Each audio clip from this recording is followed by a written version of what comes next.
खुलुमबाय स्टुडियो आं रबिन बसुमतारी रुंसारि मर्जेन बसुमतारी आरो लबस्रि बसुमतारीनि मुङाव खुंजानाय प्राइज मानि जोलुर बादायलायनाया मैया थुंगिबाय। चिरां जिल्लानि बिजनीनि सिङाव थानाय सिलबारि अनजालि क्लाबनि गेलेग्रा फोथाराव समाज सिबियारि धनन्जय बसुमतारी आरो बिथांनि नखरनि दान होनायाव सिलबारि अनजालि क्लाबनि बानजायनायजों 31 आगस्तनिफ्राय 12 सेप्तेम्बरसिम खुंजानाय जोलुर बादायलायनाया मैया थुंगिबाय।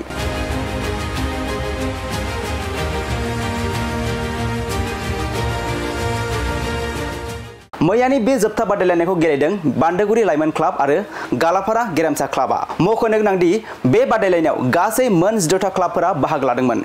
मैयानि जोबथा गेलेनायखौ बेखेवना होदों बिटिआरनि बारग' इएम आथिखालनि मानास एफएम बिएफनि इउपिपिएलनि बिजाथि धनन्जय बसुमतारी बिथांमोनहा।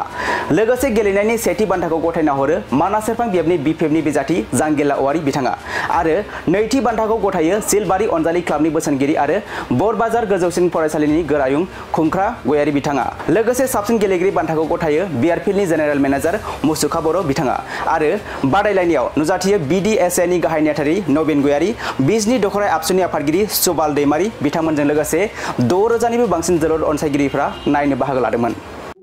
गिबियावनो बड'लेण्ड बुब्लि आरो बड'लेण्ड रादाबनिसिम आंनि गोजोन हामलायनायखौ बावबाय।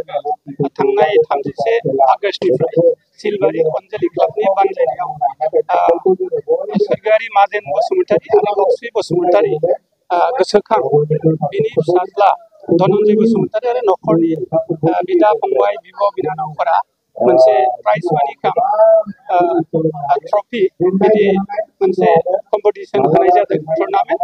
बे टुर्नामेन्टआ गासै 16टा क्लाबा बेवहाय बाहागो लादों। दा बेवहाय गोजान गोजाननि मोजां मोजां क्लाबफोरा बाहागो लाफैनानै जागायजेननायनिफ्रायनो जोबोद मोजां माने गेलेनायखौ रायजोफोरनो दिन्थिनो हादों आरो बे गेलेनायाव रायजो राजाफ्रा गोजोनदों।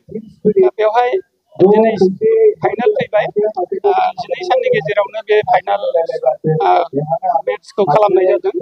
बेवहाय दिनै गालाफारा गेरेमसा क्लाब आरो बान्दोगुरिनि लाइमोन आफाद बेनि गेजेराव जादोंमोन। दा मोन्नैबो टीमजों माने स्टेटनि बा आउटनि बेबायदि मोजां मोजां प्लेयारफ्रा गेलेफैनो हादों।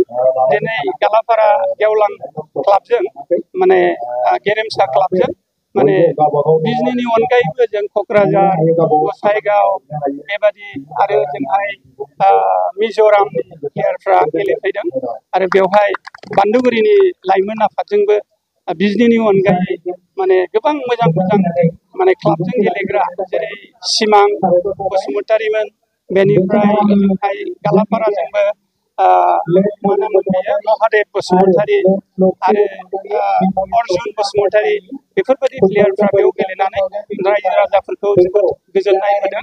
दा बे जोबथा गेलेनाय हाबाफारियाव दिनै मोजां जिल्लानि बर' थुनलाइ आफादनि आफादगिरि आरो नेहाथारि माने ट्राइबेल संघनि आफादगिरि नेहाथारि बिजनी डिस्ट्रिक्ट स्पर्ट्स एस'सिएशननि नेहाथारिजों लोगोसे माने आलासि हिसाबै बारग' इएम धनन्जय बसुमतारी आरो देग्लाय माखासे इलेक्सनावबो गेलेग्रा बिजाथिफोर जेरै माने जांगिला हाज'वारी बिथांमोनाबो बे फाइनाल गेलेनाय बे हाबाफारिखौ नायनो फैदों। दिनैहाय फ्राय गैयाब्लाबो 12,000-13,000सो नायगिरिफ्रा बेवहाय गोजान गोजाननिफ्राय फैनानै माने नायफैदों। खोब माने गोजोननायखौ मोनदों आरोखि।